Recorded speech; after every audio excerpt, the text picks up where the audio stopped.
चर्चा के तहत आज हम बात उस पर करेंगे जिसने देश की राजनीति में उबाल लाया हुआ है।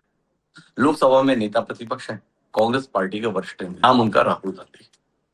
राहुल गांधी अपने चुनाव क्षेत्र रायबरेली के दौरे पर थे और रायबरेली के दौरे के दौरान एक सार्वजनिक कार्यक्रम में उन्होंने कुछ बयान दिए, अपने लहजे में दिए, अपनी तलखी के साथ दिए। उनका बयान सीधे तौर पर यह रहा कि अगर आपके पास राष्ट्रीय स्वयंसेवक संघ के कार्यकर्ता आए तो उनको आप कहिएगा कि आपका प्रधानमंत्री गद्दार है, आपका गृह मंत्री यानी अमित शाह गद्दार है, आपका संगठन गद्दार है, आप लोगों ने देश को बेच दिया है, आपने संविधान को खत्म करने की कोशिश की।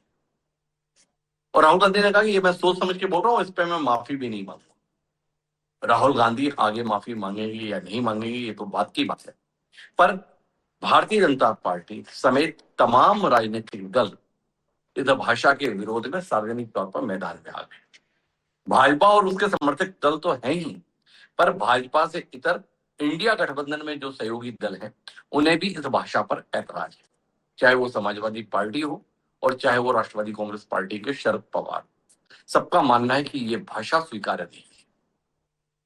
लेकिन बात केवल इतनी नहीं है, बात इस संदर्भ में है कि जिस शख्स को देश की जनता ने 3-3 बार जनमत देकर प्रधानमंत्री के पद तक पहुंचाए, जिस पार्टी को इस पद तक पहुंचाए और पिछले 12 वर्ष के शासनकाल में तमाम उपलब्धियां देश के संदर्भ में ऐसी हैं जो गर्व का विषय हो सकती हैं, तो इन उपलब्धियों के साथ जिस शख्स के नाम जुड़े हुए हैं उसे देश के संदर्भ में गद्दार राहुल गांधी किस तरीके से परिभाषित कर रहे हैं।